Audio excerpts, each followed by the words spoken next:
새봄 3월에는 여러분의 웃음이 활짝 피기를 라디오 서울이 응원합니다.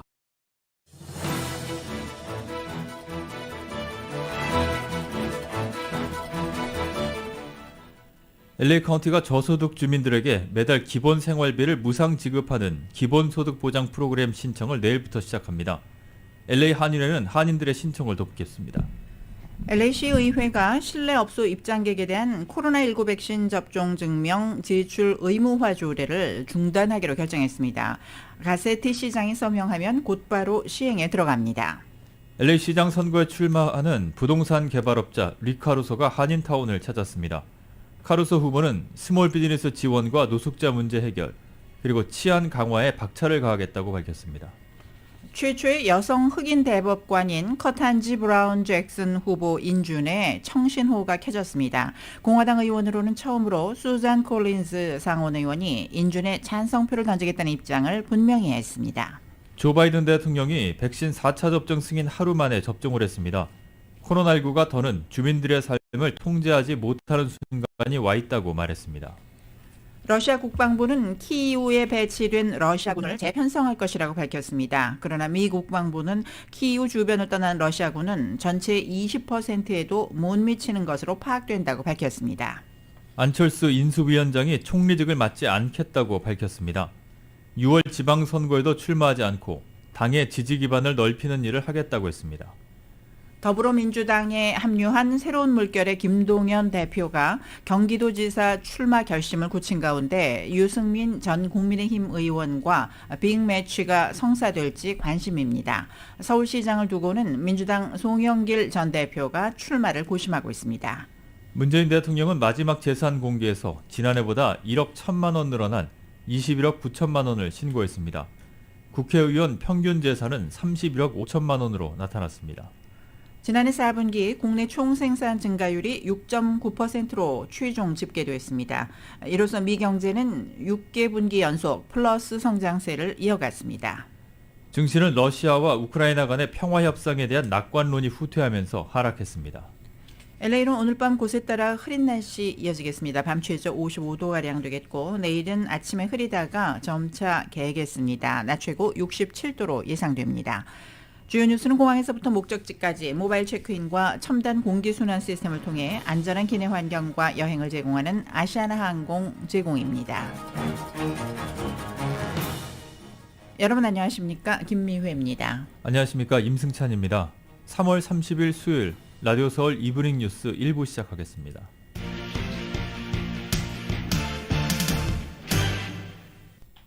최초의 여성 흑인 연방 대법관 지명자인 커탄지 브라운 잭슨 후보에 대한 의회 표결이 임박한 가운데 공화당 상원의원이 지지 의사를 밝히면서 인준의 청신호가 켜졌습니다. 수잔 콜린스 공화당 상원의원은 오늘 성명에서 잭슨 후보에 대한 광범위한 기록을 검토하고 청문회 증언을 지켜보고 2번 직접 만난 뒤 난 그가 대법관으로 일할 경험과 자질 그리고 진실성을 갖추고 있다고 결론 내렸다고 말했습니다. 콜린스 의원은 그러면서 인준 표결에서 찬성표를 던지겠다고 분명히 했습니다. 그는 연방 대법관 지명 과정의 정치화를 반대한다며 상원은 정당과 무관하게 대통령의 후보자 선택을 매우 존중해왔다. 이는 사법부의 독립성과 무결성에 대한 신뢰를 심어줬고 법원이 정치 싸움에서 벗어나도록 하는 것을 도왔다고 말했습니다. 콜린스 상원의원은 잭슨 후보 지지 표명은 공화당 의원으로서는 처음입니다. 조 바이든 대통령이 FDA가 50세 이상 성인에 대해 백신 4차 접종을 승인한 지 하루 만에 접종했습니다. 바이든 대통령은 코로나19가 더는 미국인의 삶을 통제하지 못하는 새로운 순간에 와 있다고 말했습니다. YTN이 보도합니다. 지난해 9월 말 공개적으로 3차 추가 접종을 했던 바이든 대통령이 다시 팔을 걷어붙였습니다. FDA가 50세 이상 성인에 대한 화이자와 모더나 백신 4차 접종을 승인한 직후 접종에 나선 겁니다. 바이든 대통령은 접종에 앞서 연설을 통해 미국이 새로운 순간에 있다고 선언했습니다. 사실상 대유행에서 벗어나기 시작했으며 코로나19가 미국인의 삶을 통제하지 못하는 상황에 이르렀다는 겁니다. We're now in a new moment in this pandemic. It does not mean that COVID-19 is over. It means that COVID-19 no longer controls our lives. 다만 코로나19가 끝난 것은 아니라고 설명했습니다. 그런 만큼 검사와 백신 접종, 치료제를 충분히 확보해야 한다고 강조했습니다. 코로나19를 완전히 벗어나기 위해서는 이것들의 공급이 지속적으로 보장돼야 한다며 의회에 관련 예산 처리를 촉구했습니다.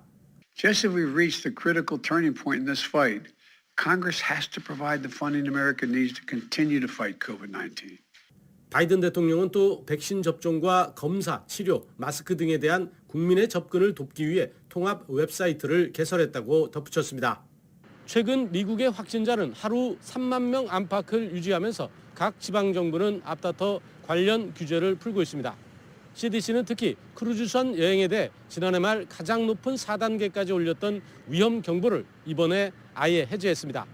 워싱턴에서 YTN 강태욱입니다. 코로나19 방역을 위한 각종 규제를 폐기한 뉴욕의 관광객이 급증할 전망입니다. 뉴욕시사나 관광진흥기구인 NYC&컴퍼니는 올해 뉴욕을 찾는 관광객 수가 5,640만 명에 달할 것으로 예상했습니다. 이는 지난해보다 70%나 늘어난 수치입니다. 그러나 뉴욕타임즈는 코로나19 발생 이전인 2019년 뉴욕을 방문한 관광객 6,600만 명보다는 아직도 적은 수준이라고 지적했습니다. 에릭 애담스 뉴욕시장은 오는 2024년까지 뉴욕의 관광업을 완전하게 정상으로 돌려놓는다는 목표를 세웠습니다. 뉴욕은 호텔과 식당, 미술관, 그리고 극장 등 관광업에만 30만 명 이상이 종사하고 있습니다. 지난해 관광객들이 뉴욕에서 쓴 돈은 240억 달러에 달하는 것으로 추산됐습니다. 전년도에서 50% 이상 늘어난 수치지만 2019년에 비해서는 여전히 절반 정도에 그치고 있습니다. 에밀리 혼 백악관 국가안보회의 NSC 대변인이 북한의 미사일 시험 발사로 밤늦게 일한 경험을 상기하면서 사직 소식을 알렸습니다. 혼 대변인은 오늘 백악관 출입기자들에게 이메일을 보내 가족과 육아를 위해 물러난다며 대변인직을 떠나는 소감을 밝혔습니다. 그는 자유로운 언론과 소통의 중요성을 강조하면서 마감 시간이나 보도 가능 시간, 인용 문제 등을 놓고 옥신각신하기도 했지만 저널리즘이 민주주의의 건강성과 소중한 가치, 권리 증진에 필수적이라고 말했습니다. 혼 대변인은 이어 지난 14개월간 대변인으로 일한 기회가 영광이자 기쁨이었다면서 시간이 밤 12시이고 북한이 무서운 무언가를 방금 시험했을 때조차도 그랬다고 적었습니다. 혼 대변인의 북한 언급은 북한의 탄도미사일 시험 등 각종 무력 시위를 염두에 둔 것으로 보입니다. 북한의 신포급 잠수함 824 영웅함이 정박한 함경남도 심포조선소에서 특이 동향이 관측됐다는 위성사진 분석이 나왔습니다. 싱크탱크 전략국제문제소의 북한 전문 사이트인 분단을 넘어는 오늘 지난달 16일부터 27일까지 찍은 위성사진 8장을 분석한 결과 이같이 웹사이트에 게재를 했습니다. 분단을 넘어는 신포조선소의 안전구역 내에 정박해 있던 영웅함의 선미 부분이 지난 22일 차양막 바깥으로 비스듬히 나와 있었으며 그 옆에는 작은 예인선의 모습이 찍혔다고 전했습니다. 또 23일에는 찍힌 위성사진을 보면 영웅함이 다시 차양만 밑으로 들어간 것처럼 보이고 예인선은 안전구역 남측에 있는 SLBM 시험용 바지선 옆에 묶은 채로 정박해 있습니다. 분단을 넘어는 이에 대해서 영웅함 개조냐 수리 또는 이를 위한 영웅함의 이동, SLBM 시험 발사 준비 그리고 전략적 기만 전술 등 가능성이 있다고 분석했습니다. 미국 정부가 적대국으로부터 핵 공격을 받았을 때 이에 대한 보복적 수단으로만 핵을 사용한다는 이른바 핵 단일 목적 사용이라는 바이든 대통령의 공약을 사실상 폐기했습니다. 이는 북한을 비롯해 러시아와 중국 등의 안보 위협을 고려한 조치로 받아들여지고 있습니다. 미 국방부는 오늘 홈페이지를 통해 최근 의회 제출한 핵태세 검토 보고서 요약본을 공개해서 이같이 밝혔습니다. 국방부는 2022 핵태세 보고서는 미국의 핵 전략에 대한 균형 잡힌 접근을 보여준다며 안전하고 효과적으로 핵 억제를 유지하고 강력하고 믿을 수 있는 확장 억지 정책에 대한 약속을 유지하는 것은 국방부와 국가의 최고 우선순위라고 설명했습니다. 이어 이 보고서는 핵무기의 역할을 줄이고 군비 통제에서 우리의 리더십을 재구축하는 것에 대한 약속을 강조한다며 우리는 전략적 안정성을 계속 강화하고 군비 경쟁을 피하며 군비 통제와 위험 감소를 쉽게 해나갈 것이라고 덧붙였습니다. 러시아와 우크라이나 간 5차 협상이 양국 간 긴장 해결에 물꼬를 틀 것이라는 기대를 모았는데 다시 갈등 국면이 전개되는 양상입니다. 러시아는 1차 목표가 끝났다며 수도 키이우 등에 배치된 러시아군을 재편성해서 다음 작전에 나서겠다고 밝혔지만 우크라이나는 러시아군의 완전한 철수가 선행돼야 안전보장 요구를 받아들일 수 있다고 맞받았습니다. KBS가 보도합니다. 러시아 국방부는 우크라이나 동부 돈바스 해방작전 완수를 위해 우크라이나 수도 키이우 등에 배치된 러시아군을 재편성할 것이라고 현지 시각 30일 밝혔습니다.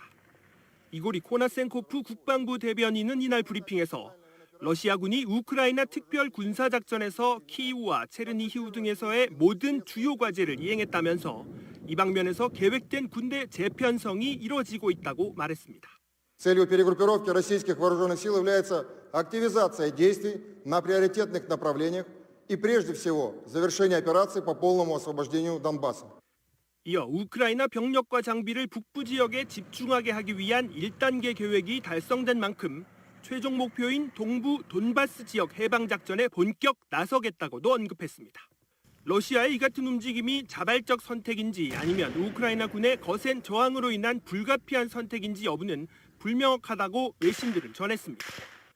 러시아와 우크라이나 간 5차 협상이 끝난 뒤 러시아의 진위를 의심했던 우크라이나는 합의 이행을 위한 선결 조건으로 러시아군의 침략 전 위치로의 완전한 철수를 재차 요구했습니다. 우크라이나는 5차 협상에서 러시아의 핵심 요구 사항인 중립국화를 받아들이는 대신 새로운 안보 보장 체제를 구축하겠다는 입장을 밝혔는데 선결 조건으로 러시아군의 전투 중지와 철수를 다시 내세운 겁니다.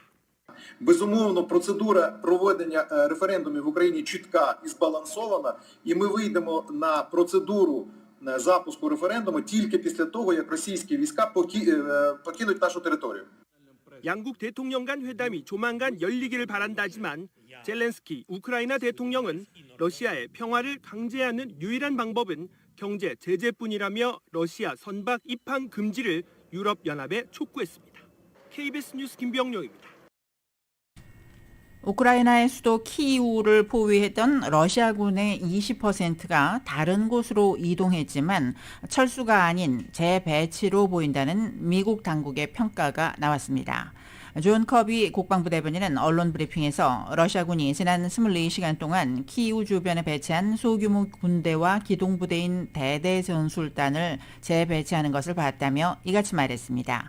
커비 대변인은 키이우의 북쪽과 북서쪽에서 공격한 군대가 재배치되고 있으며 아울러 체르니히우와 수미를 공격했던 부대 일부가 벨라루스로 재배치됐다고 밝혔습니다.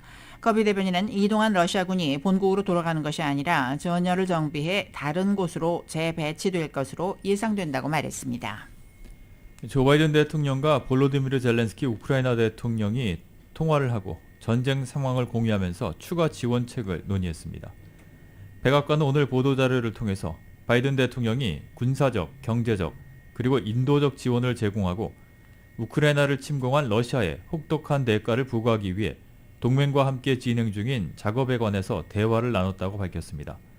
바이든 대통령은 직접 예산 지원 형태로 5억 달러를 우크라이나 정부에 제공하겠다는 입장도 밝혔습니다.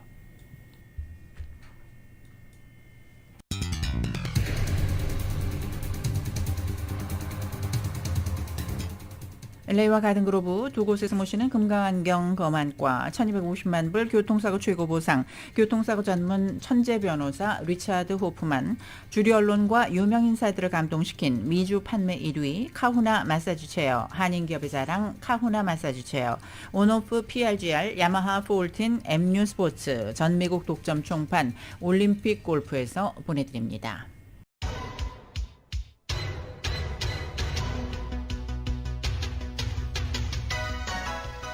라디오 서울 이브닝 뉴스 1부 함께하고 계십니다. 5시 17분 조금 지나고 있습니다. 이 시간 교통 상황 먼저 10번 프로의 이스트 방면입니다. 피코 블루버드 구간부터 10마일 미만으로 속도 많이 떨어지면서 정체가 심한 모습 보여지고 있습니다. 길게 정체가 이어지면서 메이플 애비뉴 인근까지 계속되고 있습니다. 이 밖에 405번 프레이 양방향 모두 정체가 시작이 되고 있습니다. 노스 방면은 벤츄라 블루버드 구간부터 카플레인이 더 심한 정체 보이면서 내셔널 블루버드까지 이어지고 있고, 건너편인 405번 프레이 사우스 방면은 산타모니카 블루버드 구간부터 카플레인이 역시 더 심한 정체 보이면서 90번 프리웨이 웨스트 방면 만나는 구간까지 이어지고 있습니다. 사고 발생한 지점들도 있습니다. 405번 프리웨이 노스 방면 버뱅크 블루버드 구간 입구, 10번 프리웨이 이스트 방면은 라시네가 블루버드에 추돌 사고 발생했습니다. 한편 105번 프리웨이 웨스트 방면 프레어리 애비뉴 구간에는 히트앤런 사고 조금 전에 발생했습니다. 끝까지 안전운전 하시기 바랍니다. 교통 상황이었습니다. 네, 이브닝 뉴스 1부 함께하고 계십니다. LA 카운티가 저소득층 주민들에게 매달 기본적인 생활비를 무상 지급하는 기본소득 보장 프로그램의 시행을 앞두고 내일부터 신청자 접수에 들어가는 가운데 LA 한인회가 한인들의 신청을 돕습니다. 자세한 내용 정현호 기자입니다. 3년 동안에 걸쳐 한 가구당 매달 $1,000의 생활비를 무상 지급하는 LA 카운티의 기본소득 보장 프로그램 브리드가 31일부터 신청자 접수에 들어갑니다. 자격 대상은 18세 이상의 LA 카운티 주민으로 싱글은 연소득 $56,000 미만, 2인 가구는 연소득 $76,800 미만, 3인 가구는 연소득 $86,400 미만, 4인 가족은 연소득 $96,000 미만인 가구로 코로나 팬데믹으로 인해 경제적으로 피해를 입은 가구입니다. 프로그램 신청은 4월 13일에 마감됩니다. LA 한인회는 다음 주 월요일부터 수요일까지 사흘 동안 오전 10시부터 오후 3시 사이 LA 한인회관에서 한인들의 프로그램 신청을 돕습니다. 제프리 LA 한인회 사무국장입니다. 이게 일종의 설문조사예요. 신청서 자체가. 펜실베니아 대학교에서 쉽게 말하면 해당되는 각 가정에 첨부를 3년 동안 지원했을 적에 어떤 변화가 있는지 일종의 그런 연구조사에 참여하는 게 신청서 과정이기 때문에 물어보는 질문이 약 100여 개 정도? 그거에 대해서 답을 다 하시고 해야 되기 때문에 한 사람 도와드리는데 아마 저희가 한 30분에서 40분 정도 소요될 걸로 예상되기 때문에 저희가 다음 주 월, 화, 수 동안 돕게 되는데 저희가 한글 자료를 내일 오전 중에 한인의 웹사이트에 띄워놓게 되니까 그걸 보시면서 신청하실 수 있는 분들은 충분히 다 하실 수 있을 겁니다. 오시는 순서대로, 선착순대로 저희가 돕게 되고요. 오실 때 특별한 서류는 필요하지 않고 본인 아이디만 가지고 오시면 되는데, 그리고 저희 한인의 앱하고 현재는 한인의 앱에 이미 띄워져 있고 내일 오전 중에 한인의 웹사이트에 한글 신청서 내용이 올라갈 테니까 거기 내용들에 대해서 미리 생각을 하시거나 답을 해갖고 오시면 신청하는 데 훨씬 빠릅니다. 카운티 정부는 거주하는 지역에 따라 신청 자격 여부를 제한하고 있는데 한인타운을 포함해 많은 지역이 수혜 대상 지역에 포함됩니다. 프로그램 신청에 대한 자세한 정보는 breed.lacounty.gov에서 알아볼 수 있습니다. 문의 전화는 213-342-1003번으로 하면 됩니다. 자격 기준에 해당되는 주민들은 접수 기간 내에만 신청이 이루어지면 고려 대상이 되며 선착순이 아닙니다. 보조금은 아무 조건 없이 제공되며 참가자는 자신의 필요에 따라 자유롭게 지출할 수 있습니다. 네, LA 카운티 브레이드 프로그램은 지금 설문조사로 이루어져 있기 때문에 신청 과정이 그런 특별한 서류가 요구되지는 않습니다. 이게 저소득 부족이긴 하지만은 어느 정도 미디언 레벨에 가까운 인컴이기 때문에 웬만큼 일하시는 정도 된다면 월급 받는 분들이라면 다 해당된다고 봐도 됩니다. 절대적으로 도움이 필요하신 분들 이번 프로그램 놓치지 마시고 꼭 신청하시기 바랍니다. 신청한 주민들을 대상으로 펜실베니아 대학 보장소득연구센터가 무작위로 대상자를 선정하며 카운티 정부들은 수혜 주민들에게 매달 데비카드를 통해 생활비 $1,000를 지급합니다. 라디오 서울뉴스 정현호입니다. 캘리포니아주의 렌트비 지원 프로그램이 내일로 마감됩니다. 지난해 9월부터 시작된 캘리포니아의 렌트비 지원 프로그램이 지난 2020년 4월부터 올 3월 31일 사이 밀린 렌트비를 보조해주는 프로그램으로 housing.ca.gov로 신청하시면 됩니다. 대상은 LA 카운티의 경우 연소득이 지역 중간소득의 80% 이하로 1인 가구는 $66,250, 2인 가구 $75,700, 3인 가구가 $85,150, 4인 가구는 $94,600 이하여야 합니다. LA 시내 실내 업소 입장 시 코로나 예방 백신 접종을 증명하도록 했던 조례가 종식됩니다. 또 5,000명 이상이 모이는 야외 행사에서 참가자들의 백신 접종을 증명토록 하거나 코로나 음성 테스트 결과를 요구했던 조례도 해제가 됩니다. LA 카운티 내에서는 일찌감치 백신 접종 증명 제도가 해제됐지만 LA시는 그동안 방침을 고수해오다 오늘 종식하기로 결정을 했습니다. 오늘 가결된 방침은 에릭 가세티 시장의 서명을 받으면 즉시 실행됩니다. LA 카운티 코로나19 신규 확진자는 587명, 사망자는 29명으로 보고됐습니다. 입원 환자는 325명이고 중환자실 입원 환자는 51명입니다. 지난 2월 27일에서 3월 5일 사이 LA 카운티에 보고된 신규 확진자 가운데 BA2 감염자는 14.7%로 집계돼 전주의 6.4%에 비해 2배 이상 증가했다고 카운티 보건국은 밝혔습니다. 오렌지 카운티의 코로나19 신규 확진자는 129명, 사망자는 5명이 보고됐습니다. 병원 입원 환자는 102명이며 중환자실 입원 환자는 17명입니다. 입원 환자의 84% 그리고 중환자실 입원 환자의 86%는 백신 미접종자라고 보건국은 밝혔습니다. 어젯밤 한인타운의 한 아파트 건물 쓰레기 슈트에 갇힌 여성이 소방국에 의해서 구조가 됐습니다.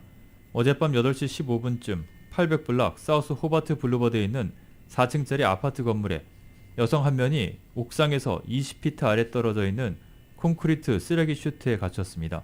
소방대원들이 출동해 구조 작업을 벌여 1시간 만에 한 여성을 구출했습니다. 피해 여성은 무사한 것으로 나타났고 쓰레기 슈트에 빠진 경위는 아직 확실치는 않습니다.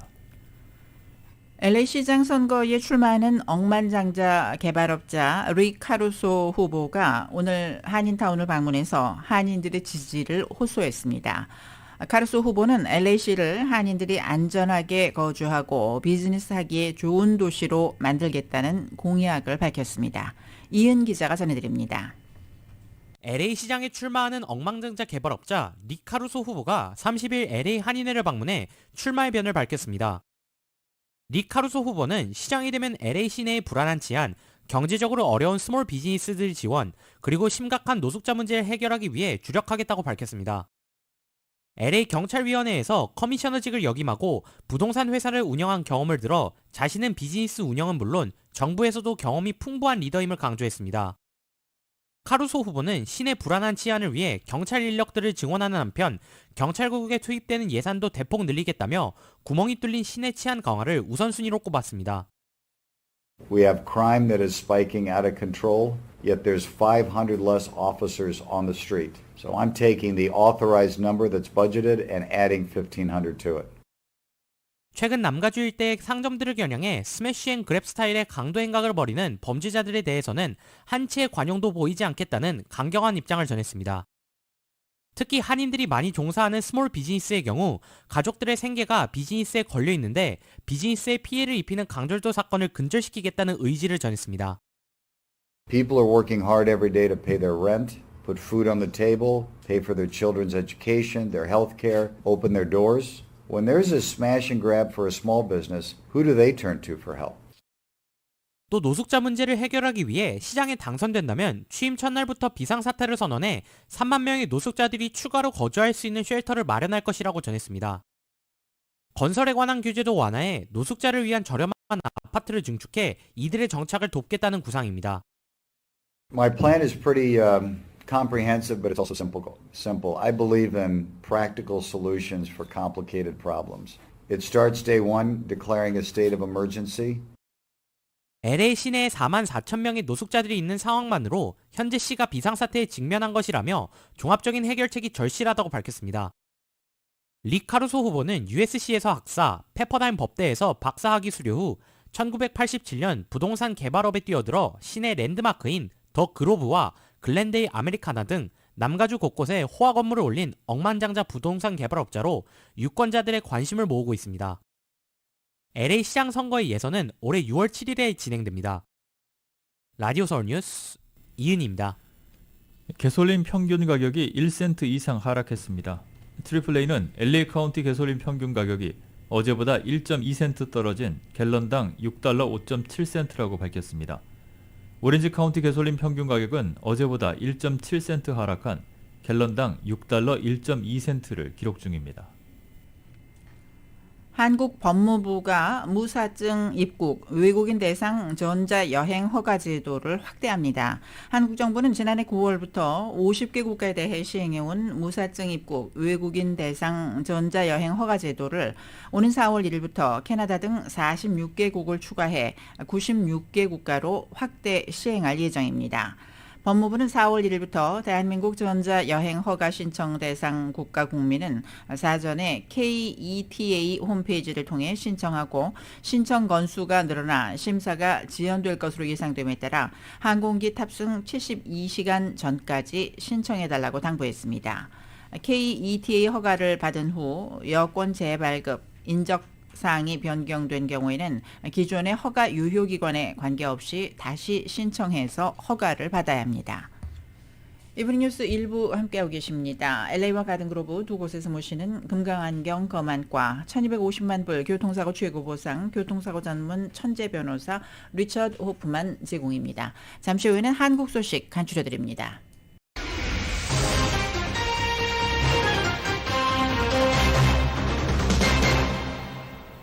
네, 수요일 이브닝 뉴스 1부 함께하고 계십니다. 한국 소식입니다.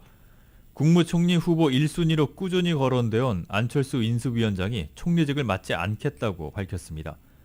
6월 지방선거에도 출마하지 않고 앞으로는 당의 지지 기반을 넓히는 일을 하겠다고 했습니다. 총리 대신에 당을 선택해서 차기를 위한 세력을 다지겠다는 뜻입니다. KBS가 보도합니다. 안철수 인수위원장은 거취에 대해 많은 고민을 했다고 했습니다. 결론은 국무총리든 장관이든 맡지 않겠다는 겁니다. 내각에 참여하지는 않는 것이 오히려 더 부담을 덜어드리는 것이겠다.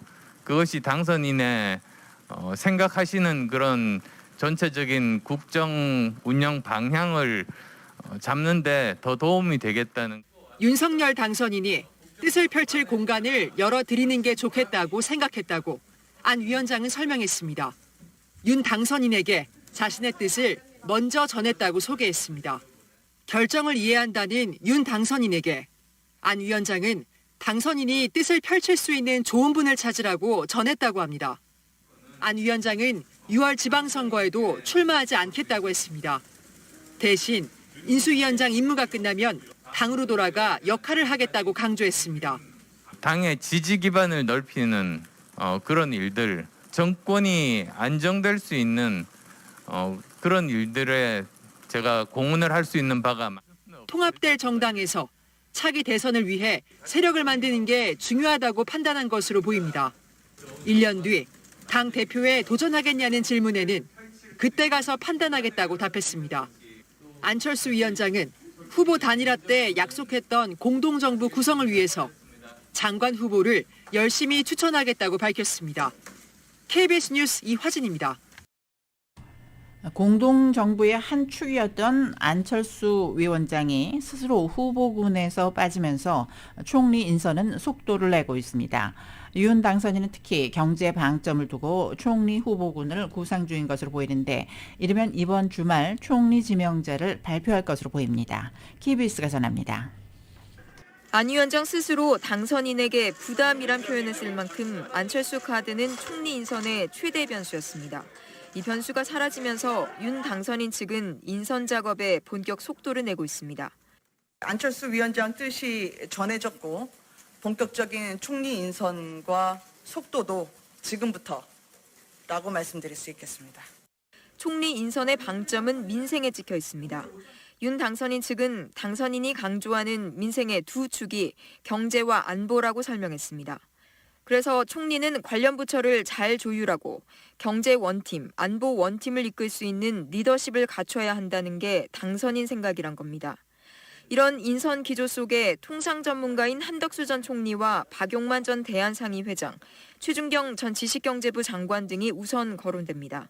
정치인 중엔 선대본부를 이끌었던 권영세 인수위 부위원장, 또 국민통합 차원에서 민주당 출신 박주선 전 국회 부의장과 김한길 전 대표 이름도 나오지만 순위는 뒤처지는 분위기도 읽힙니다. 윤 당선인 측은 물망에 오르는 인사들을 먼저 5배수로 압축해 곧 당선인에게 보고할 예정이라고 전했습니다. 국회 인사청문회와 임명 동의 투표 등에 통상 35일 정도 걸린 점을 보면 총리 지명자 발표 시점은 이르면 이번 주말이 될 걸로 보입니다. 인수위 인사검증팀도 여러 팀으로 나눠 총리 후보군에 대한 단계적인 검증 작업에 착수했습니다. KBS 뉴스 안다영입니다. 대통령직 인수위원회에 설치된 부동산 TF가 공급과 세제, 금융 부분을 모두 포함한 부동산 정책 개편 방안을 마련하기 위해서 본격적인 활동을 시작했습니다. 원일이 인수위 수석부대변인은 브리핑에서 심고원 교수가 팀장을 맡은 부동산 TF가 첫 회의를 열었다고 밝혔습니다.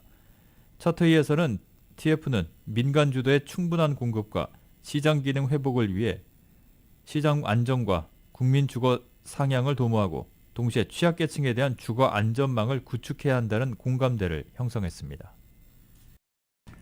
윤석열 대통령 당선인이 민생행보의 일환으로 무료 급식소를 찾아 직접 배식 봉사에 나섰습니다.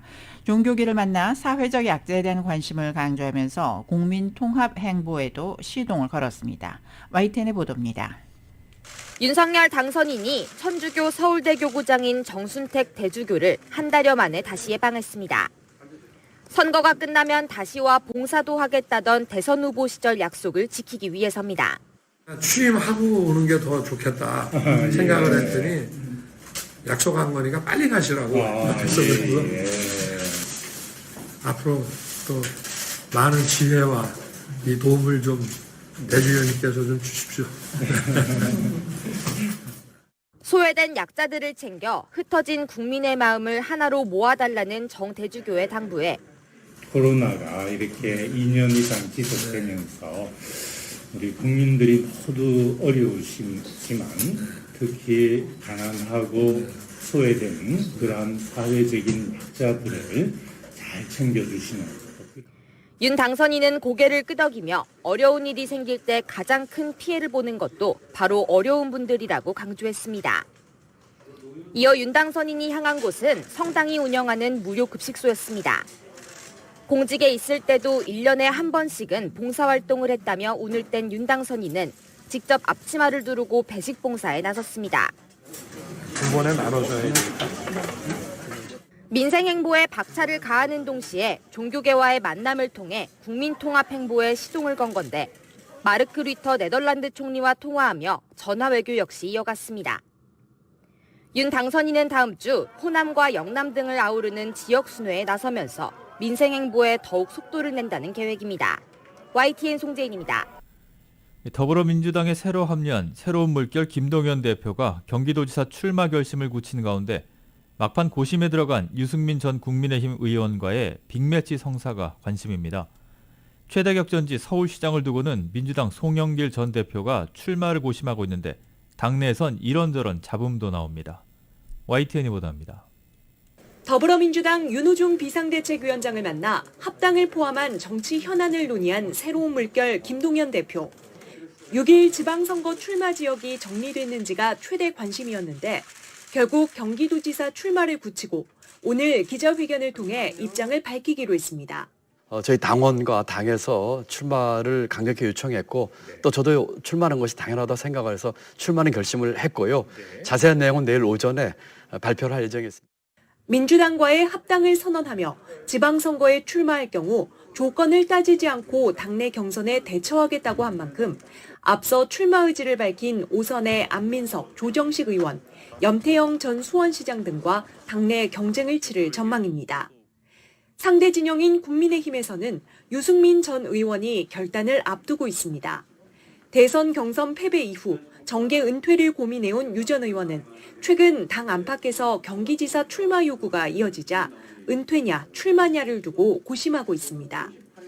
대선 패배 이후 대표직에서 물러나 잠행을 이어온 민주당 송영길 전 대표도 처음으로 공개 행보에 나섰습니다. 민주당 일각에서 나오는 서울시장 후보 차출론에 말을 아끼면서도 개인의 문제가 아니라며 가능성은 열어놨습니다. 텔레비도 보지 않고 마음 아파하시는 많은 국민들, 우리 지지자들, 당원들에 대해서 제 개인이 아니라 우리 당이 성실하게 응답해야 된다 이런 생각을 가지고 있습니다. 그런 고민을 해보겠습니다. 다만 민주당 의원들 사이에서는 선거 결과에 책임을 져야 할 대선 지도부가 지방선거 전면에 등판하는 데 대한 불만도 큰 만큼 당 차원의 고민도 이어지고 있습니다. 송영길 대표만이 그 대안이 될 수 있는 것은 아니고요. 민주당 이 이름으로 출마하실 수 있는 분들은 뭐 그런 또 이 거물들이 뭐 몇 분 계십니다. 6일 지방선거 출마를 위한 주소지 이전 마감일은 다음 달 2일. 유력 후보들이 저마다 입장 정리에 나서고 대진표 윤곽이 정해지면 지방선거 열기도 더욱 뜨거워질 것으로 보입니다. YTN 나연수입니다. 문재인 대통령은 지난해보다 1억 1천만 원, 임기 초보다는 3억 7천만 원이 늘어난 21억 9천만 원의 재산을 신고했습니다. 국무위원 가운데 재산이 가장 많은 사람은 45억여 원을 신고한 정영애 여성가족부 장관이었습니다. YTN 전합니다. 문재인 대통령은 올해 재산 21억 9천만 원을 신고했습니다. 지난해보다는 1억 1천만 원, 임기 초인 2017년과 비교하면 3억 7천만 원 정도가 늘었습니다. 경남 양산시 지산리에 퇴임 후 머물 사저를 신축하는 과정에서 토지와 건물의 가치가 올랐고 근로소득 등 예금이 늘어난 게 원인입니다.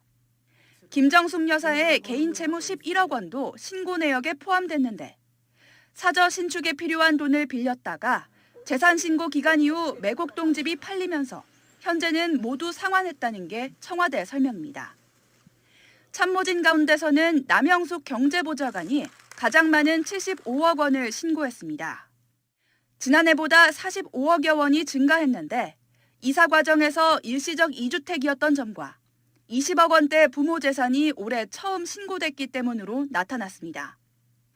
서훈 국가안보실장은 4억 원대 경기도 용인시 아파트를 비롯해 총 47억 8천만 원을 신고했고 유영민 대통령 비서실장은 자녀의 독립으로 지난해보다 2억 2천만 원이 적은 38억 5천여만 원을 재산 신고했습니다. 18개 부처장관 가운데서는 45억 6천만 원을 신고한 정영애 여성가족부 장관이 가장 부자였습니다. 본인과 배우자 명의 예금이 31억 원으로 대부분을 차지했고 서울 여의도동에 있는 11억 9천만 원짜리 배우자 명의 아파트 한 채도 포함됐습니다. 청와대 참모진이나 국무위원 가운데 본인 명의로 집을 여러 채 가진 사람은 없었지만 배우자 명의의 집이 또 있거나 많은 토지를 가진 경우는 있었습니다. YTN 신지원입니다. 라디오 서울 이브닝 뉴스 함께하고 계십니다. 주류 언론과 유명 인사들을 감동시킨 미주 판매 1위 카후나 마사지 체어, 한인기업의 자랑 카후나 마사지 체어, 온오프 PRGR, 야마하 볼텐, M뉴 스포츠, 전미국 독점 총판, 올림픽 골프 제공입니다. 잠시 후에는 경제 소식 전해드립니다.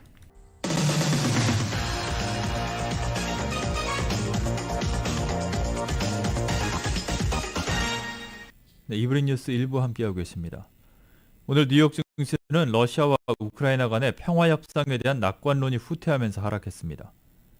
다우존스 산업평균지수는 어제보다 65.38포인트가 하락한 35,228.81로 거래를 마쳤습니다. S&P 500지수는 29.15포인트가 떨어진 4,602.45, 나스닥 지수는 177.36포인트가 빠진 14,442.27로 장을 마감했습니다. 뉴욕 유가는 러시아와 우크라이나 간의 평화회담에 대한 낙관론이 후퇴하며 상승했습니다. 뉴욕 상업거래소에서 5월물 서부 텍사스산 원유 가격은 어제보다 $3 58센트가 오른 배럴당 $107 82센트에 거래를 마쳤습니다. 연방상무부가 오늘 지난해 4분기 국내 총생산 GDP 증가율이 6.9%로 최종 집계됐다고 밝혔습니다. 성장률은 속보치와 잠정치, 확정치로 3차례 나눠 발표되며 이번 발표는 확정치로 잠정치보다 0.1%포인트 내려갔습니다. 이로써 경제는 6개 분기 연속 플러스 성장세를 이어갔습니다. 지난해 연간 GDP 증가율은 5.7%로 1984년 7.2% 이후 37년 만에 최대폭 성장을 기록했습니다. 코로나19 델타 변이와 오미크론 변이가 연달아 유행했음에도 바이든 행정부의 천문학적 재정 부양과 연준의 초완화적 통화 정책, 백신 보급 등에 힘입어 빠르게 회복한 결과로 분석되고 있습니다.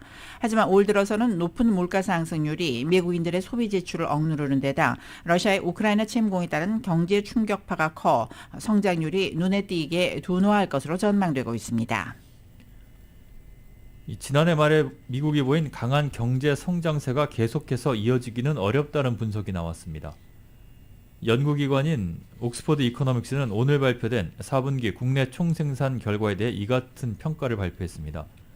옥스퍼드 이코노믹스는 지난해 4분기 미 경제는 오미크론 확산에도 강한 성장세를 보였다며 그러나 이 같은 성장 모멘텀은 1분기에 약화했다고 설명했습니다. 올 1분기 GDP 성장률은 연율 1% 수준에 그치며 부진할 것이라고도 평가했습니다. 옥스퍼드 이코노믹스는 미 경제는 여전히 견조한 팬더멘털을 보이고 있지만 기록적인 물가 상승률, 재정 지원 축소, 연방준비제도의 긴축 전환 등으로 도전적인 환경에 직면해 있다며 이같이 설명했습니다. 3월 민간부문 고용 증가세가 월가 예상치를 소폭 웃돌았습니다. 오늘 ADP 전미 고용 보고서에 따르면 3월 민간부문 고용은 전월보다 45만 5천 명 증가했습니다. 이는 전월보다 감소했지만 월스트리트저널이 집계한 전문가 예상치 45만 명을 넘었습니다. 지난 2월 수치는 47만 5천 명 증가해서 48만 6천 명으로 상향 수정됐습니다. 3월 민간 고용에서 서비스 부문은 37만 7천 명 증가했고 제조업 부문은 7만 9천 명 증가했습니다. 기업 규모별로는 대기업에서 17만 7천 명이 늘었고 중견기업은 18만 8천 명 증가, 소기업은 9만 명이 증가했습니다. 아이폰에서 스포티파이나 뉴스 앱 등을 쓰는 이용자들은 앞으로 외부 링크를 통해서 컨텐츠를 구매할 수 있게 됐습니다.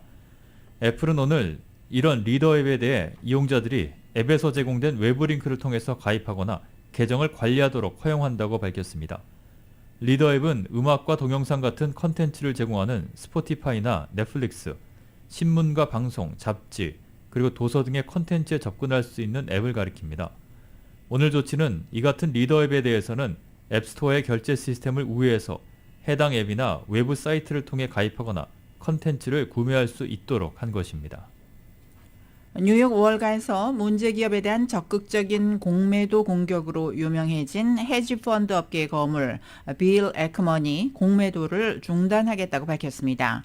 월스트리트저널은 오늘 에크먼 퍼싱 스퀘어 캐피털 회장이 회사 연례보고서를 통해 이 같은 방침을 공개했다고 보도했습니다. 에크먼 회장은 제한적으로 공매도 전략을 사용했지만 이를 주제로 한 책과 영화가 나올 정도로 엄청난 언론의 관심을 끌었다며 그러나 앞으로는 공매도를 하지 않겠다고 밝혔습니다. 현재 에크먼은 넷플릭스를 비롯해 유니버설 뮤직 등 스트리밍 사업과 도미노 피자 등 유식업에 투자한 것으로 알려졌습니다. 캐서린 타이 무역대표부 대표는 중국을 겨냥한 압박의 강도를 한층 높이면서 대중국 무역정책 변화 가능성을 시사했습니다. 타이 대표는 오늘 하원 조세무역위원회에 제출한 서면 답변에서 우리의 전략은 중국의 단순히 변화를 압박하는 것을 넘어서 중국의 불공정 정책과 행위에 따른 부정적 영향으로부터 우리의 가치와 경제적 이익을 힘차게 방어하는 것을 포함해야 한다고 밝혔습니다. 특히 미국은 그동안 중국으로부터 약속을 얻어내는 일을 반복했지만 결국 실질적인 변화는 찾아보기 힘들다는 사실만 확인했다고 설명했습니다. 구글의 자율주행 계열사인 웨이모가 샌프란시스코에서 운전자 없는 자율주행차 운행을 시작했습니다. 월스트리트저널은 오늘 웨이모가 블로그를 통해 완전 자율주행 전기차가 자사 직원을 출근시켰다는 사실을 공개했다고 보도했습니다. 이번 무인 자율주행 서비스는 우선 웨이모 직원들에게만 제공됩니다.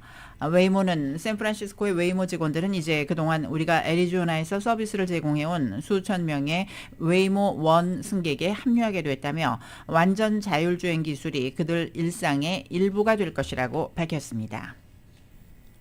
햄버거 체인점 웬디스가 3차원 가상 공간인 메타버스에 첫 번째 매장을 연다고 밝혔습니다. 웬디스는 다음 달 2일 페이스북의 모기업 메타가 운영하는 가상세계 호라이즌 월드에 웬디버스라는 온라인 공간을 개소합니다. 웬디버스에 접속한 사용자들은 자신의 아바타를 통해서 가상의 베이컨 치즈버거와 감자튀김 등을 구매할 수 있습니다. 3차원 경기장에서 농구공 대신에 햄버거로 슛을 하는 가상 놀이 서비스도 제공이 됩니다.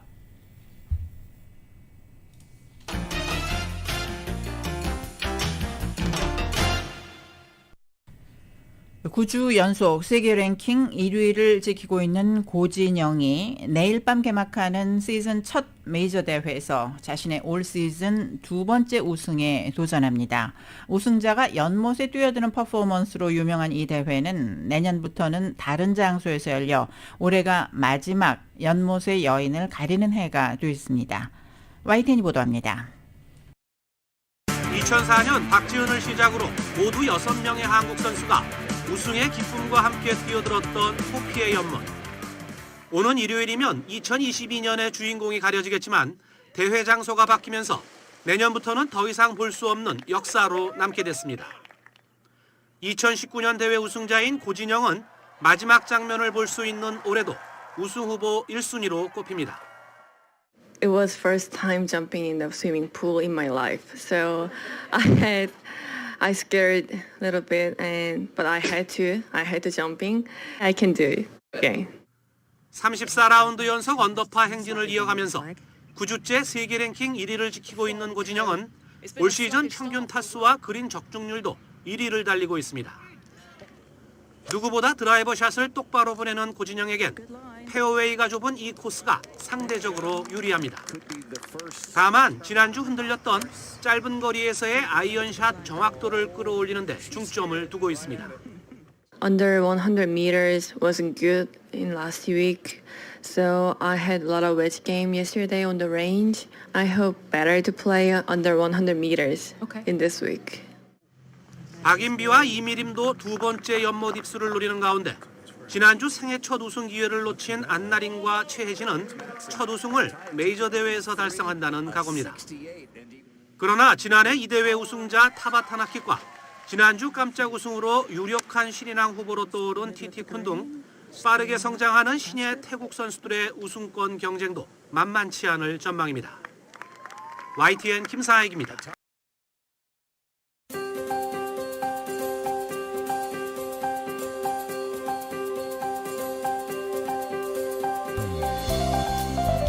(3월 30일) 수요일 저녁 라디오 서울 이브닝 뉴스 함께하고 계십니다. 날씨 전해드립니다.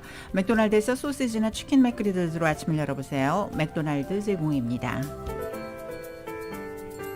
LA 지역 오늘 밤 곳에 따라 구름 낀 후 밤늦게부터 더 흐려지겠습니다. 바람은 5마일에서 10마일 정도로 불겠고 밤 최저 55도가량 되겠습니다.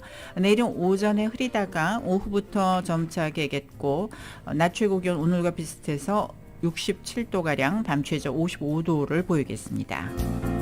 내일 낮 최고 기온 오렌지 카운티 지역은 68도, 밸리와 인랜드 엠파이어 66도, 해안 지역은 62도로 예상됩니다. 하와이 호놀룰루 오늘 밤 바람이 10마일에서 20마일 정도로 불겠고 밤 최저 72도, 내일은 대체로 맑은 날씨 보이겠습니다. 내일 낮 최고 기온은 82도, 밤 최저 71도가량 예상되고 있습니다. 한국 날씨입니다. 오늘도 전국적으로 흐린 날씨가 이어지겠습니다. 오후부터는 수도권을 비롯한 내륙 곳곳에 빗방울이 떨어지거나 약하게 비가 내리겠습니다. 오늘 낮 기온은 서울과 부산이 14도, 대전과 광주 16도로 예상됩니다. 한편 내일부터는 다시 맑은 날씨가 되겠지만 다소 쌀쌀해질 전망입니다. 날씨는 맥도날드에서 소시지나 치킨 맥그리들로 아침을 열어보세요. 맥도날드 제공입니다. 라디오 서울 이브닝 뉴스 1부, 지금까지 LA와 가든그로브 두 곳에서 모시는 금강안경 검안과 1250만 불 교통사고 최고보상 교통사고 전문 천재 변호사 리차드 호프만, 주류 언론과 유명 인사들을 감동시킨 미주 판매 1위 카후나 마사지 체어, 한인기업의 자랑 카후나 마사지 체어, 온오프 PRGR, 야마하 폴틴, MU 스포츠, 전미국 독점 총판, 올림픽 골프에서 함께 보내드렸습니다. 잠시 후 6시 라디오 서울 이브닝 뉴스 2부가 진행됩니다.